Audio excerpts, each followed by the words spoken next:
Assalamualaikum warahmatullahi wabarakatuh. Selamat datang di channel Panji Paramosastro TV. Semoga semua yang menyaksikan channel ini selalu diberikan kesehatan lahir dan batin dan mendapatkan keberuntungan di masa pandemi yang sulit seperti ini. Bagi yang baru bergabung, silahkan tekan tombol subscribe, aktifkan lonceng untuk selalu mengikuti konten-konten terbaru dari channel Panji Paramosastro TV. Edisi spesial kali ini, kami akan menampilkan beberapa tokoh dengan cerita kasih tak sampai. Siapakah tokoh-tokoh tersebut? Simaklah video berikut sampai selesai.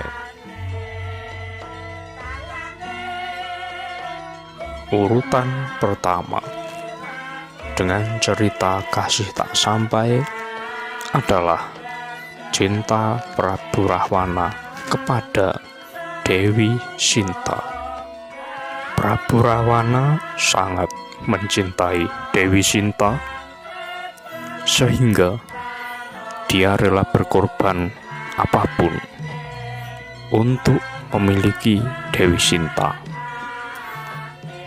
Semua prajurit dikerahkan, seluruh harta dihabiskan untuk merebut Dewi Sinta dari tangan Sri Ramawijaya.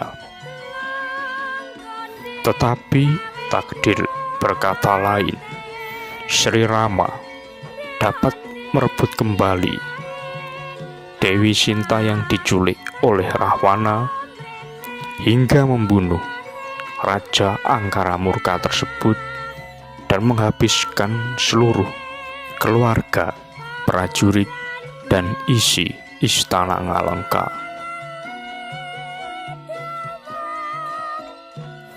Urutan yang kedua dengan tema kasih tak sampai adalah cinta Prabu Wisrahwana atau kakak kandung dari Prabu Donopati yang mencintai ibu kandung Arjuna Sosrobau, yaitu Dewi Danawati. Wisrahwana sebenarnya sudah diperingatkan oleh ayahnya, yaitu Resi Wisrawa, dan juga adiknya, yaitu Donopati.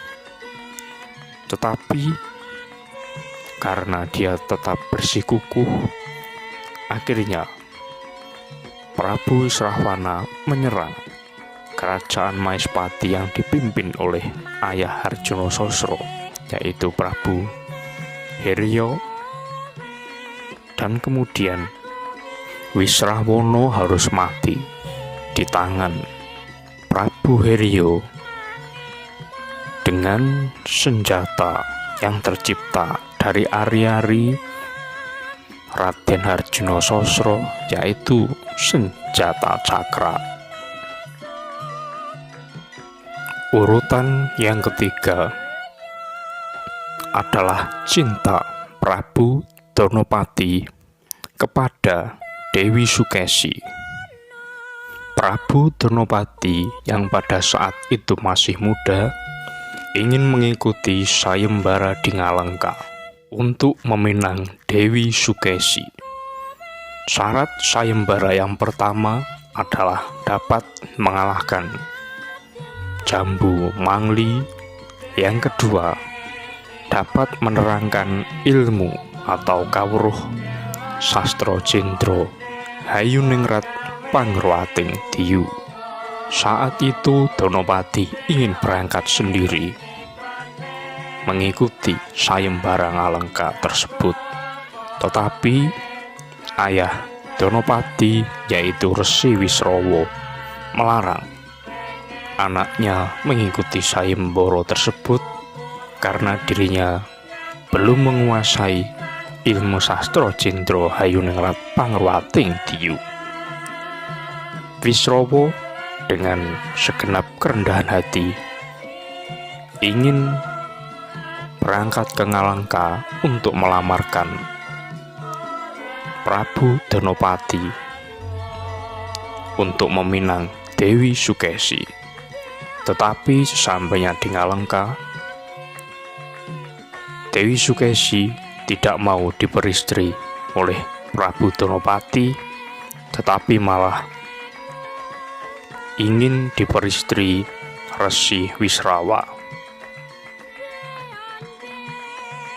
Urutan yang keempat adalah cinta Resi Palasara kepada Dewi Durgandini. Resi Palasara dan Dewi Durgandini sebenarnya sudah resmi menikah, tetapi mereka berdua menikah tanpa restu dari Prabu Basupalicara, ayah Dewi Durgandini. Raden Durgantuna atau Matswapati muda pada saat itu menjemput Dewi Durgandini dan menyuruhnya kembali ke kerajaan Wirata dengan meninggalkan keluarganya. Ketika perjalanan pulang dari Gajahhoyo, Sentanu melihat Dewi Durgandini dan terpesona dengan kecantikannya. Sentanu kemudian gundah gulana tak bisa tidur hingga jatuh sakit. Dewa Brata yang mengetahui hal tersebut kemudian melamar Dewi Durgandini untuk sang ayah. Dewi Durgandini mau menerima lamaran Sentanu asalkan dengan syarat keturunannya yang akan menjadi raja di kerajaan Ngastina. Dewa Brata kemudian bersumpah wadat tidak akan menikah, dan akhirnya Dewi Durgandini menjadi istri Prabu Sentanu dan meninggalkan Resi Palasara. Urutan kelima adalah cinta Raden Burisrawa kepada Dewi Bratajaya. Burisrawa sebenarnya mencintai Dewi Bratajaya melebihi istrinya sendiri, yaitu Dewi Kiswari. Tetapi takdir berkata lain. Dewi Bratajaya akhirnya menikah dengan Raden Arjuna. Ketika melamar Dewi Bratajaya, Prabu Baladewa mengajukan berbagai syarat seperti gamelan Lokananta, kebo Pancalpanggung, kereta Turangga-Yaksa, dan juga harus dihadiri oleh beberapa dewa dan dewi. Raden Janaka dibantu dengan segenap keluarganya bisa memenuhi syarat-syarat tersebut, dan Raden Burisrawa yang hanya seorang diri mencari syarat tersebut tidak berhasil. Akhirnya Dewi Bratajaya menjadi istri Raden Arjuna. Urutan yang keenam adalah cinta Prabu Dewasrani kepada Bathari Dresanala. Bathari Dresanala sebenarnya sudah menjadi istri dari Raden Arjuna, tetapi karena Dewa Srani keras kepala, akhirnya dirinya mengerahkan seluruh kerajaan Tunggul Malaya dan juga meminta bantuan ibunya Bathari Durga dan juga ayahnya Bathara Guru. Bathara Guru dan Bathari Durga kemudian merekayasa agar Bathari Dresanala dan Raden Arjuna bisa terpisahkan. Tetapi takdir berkehendak lain. Bathari Dresanala tetap menjadi istri Arjuna. Urutan yang ketujuh adalah cinta Dewi Amba kepada Raden Dewabrata. Saat itu di negara Kasipura, Sang Prabu Darmamuka menuruti permintaan kedua anaknya, yaitu Raden Wahmuka dan Raden Arimuka. Siapa saja yang hendak meminang ketiga saudara perempuannya, yaitu Dewi Amba, Ambika, dan Ambalika, harus mengalahkan kedua orang tersebut.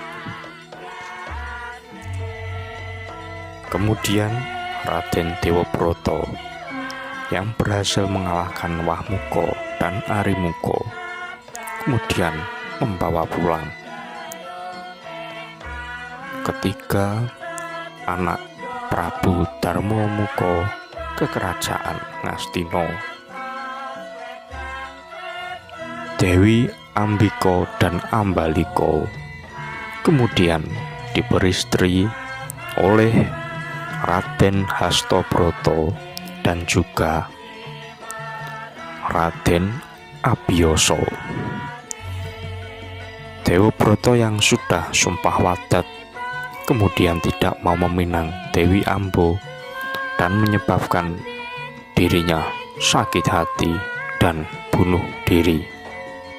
Dewi Amba kemudian bersumpah bahwa dirinya akan menjemput Raden Dewabrata kelak di perang besar nanti.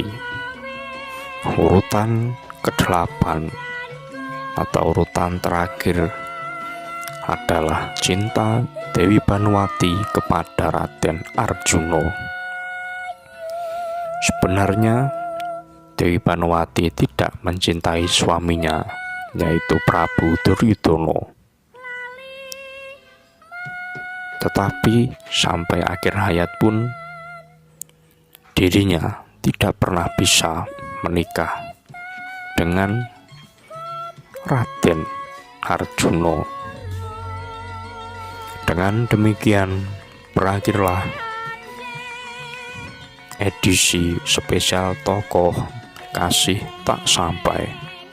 Semoga dapat menghibur Anda semuanya. Amanat yang bisa diambil dari kisah tokoh-tokoh tersebut adalah jangan gegabah dan jangan menuruti cinta dengan ambisi semata. Semuanya harus dipikirkan, semuanya harus diperhatikan agar tercipta harmoni yang baik antara satu dengan yang lain. Cinta dengan paksaan seperti halnya hidup dengan selalu memikul beban. Terima kasih. Wassalamualaikum warahmatullahi wabarakatuh. Salam budaya dan terus membumi.